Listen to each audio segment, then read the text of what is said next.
some people think Bitcoin is crazy, right? Or cryptocurrencies are crazy. I would argue that the world we live in today is crazy, right? And I'll just give you an example, right?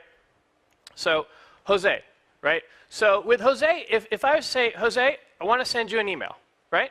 So I would say, great, Brian, this is my email address, and just send me whatever you need to send me. Great, done, right? I don't ask him anything else. I don't ask him, hey, Jose, are you going to check that on your iPhone? You going to check that on Outlook?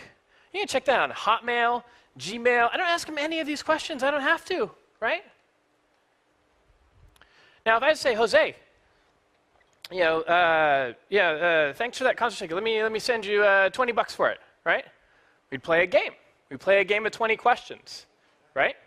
We'd say, hey, are you on PayPal? He's like, I don't know, I forgot my password. And he'd be like, hey, Brian, are you on Venmo? I'm like, no, I'm over the age of 30, right? And they'd be like, hey, do you use Square Cash? Like, come on, man, no one uses Square Cash, right? And we'll just kind of like, hope Square's not here. We'll just kind of play this game back and forth, right? Then we'll finally get to a point where it's like, all right, what's your bank account number, your ID number, et cetera, et cetera. Well, you get it in 3 days. Instead of that $20, you'll get $17.50, whatever it is, right? But we'll have to play this game if we want to transfer money, right? Now, with cryptocurrencies like Bitcoin, all I ask them for is like something similar to an email address, right? Your QR code, right? Or your wallet address. And we just transfer it. Doesn't matter if he uses Zappo and I use Circle or et cetera. Doesn't matter the application you use. You can just transfer it from one person to another seamlessly. And that starts to create this thing called decentralized trust, right? Decentralized trust becomes important because when you have decentralized trust, everything moves to the protocol, and then the applications are where the innovation happens, and people trust the protocol. And so similarly, when we had this, we were talking about email, we're basically just using SMTP as this open and interoperable protocol. It doesn't matter what browser he uses, right?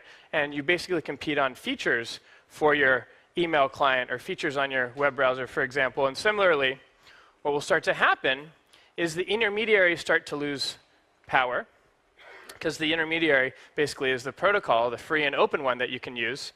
And then companies don't compete on the network effect they had within your PayPal network or with your Venmo network or your Square Cash network. You start to compete on all of the features that you have. And that becomes powerful. You start to eliminate intermediaries, and then you start to get business decentralized. Some people don't say, they say, I don't really really understand why we have to have these decentralized ledgers. So I want to kind of give you a couple of examples. But what we start to do is start to lower friction in the transfer of our data, start to lower friction on choosing which network you choose to work on. You start to lose the friction of distribution. I'll start to give you a few of those examples of how this starts to be impacted, not just in finance, but in other industries as well. And when that friction starts to get reduced, this is kind of funny, so, or sad, I don't know which one. As it turns out, in Europe, in the UK, people were more loyal to their bank than their partner. I think the people spent 17 years with their bank and about 11 years with their partner, right? Because there's a lot of friction involved. You don't want to change your bank, right? It's tied to your direct deposit. You may have a loan with them, right? There's a lot of friction in switching. But the big question is, do we trust these institutions, right?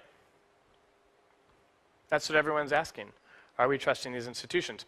And the question is, this came from the Edelman Trust Barometer. Very little has changed since 2008. And the only industry trusted less than the finance and banking industry, and just by a hair's breadth, is the media, right? So we're pretty loyal to these, not to banks and to the different finance apparatuses that you're using, not because you trust them, but because of all of this great friction. But what's happening with blockchain technology is all of a sudden we're reducing the friction to change. When you start to reduce the friction to change, the friction is no longer your competitive advantage, and you start to need to move to trust. And so some people think that blockchain is a competitive threat. I actually think it's an opportunity to reinstill the trust that's been lost. This is an opportunity.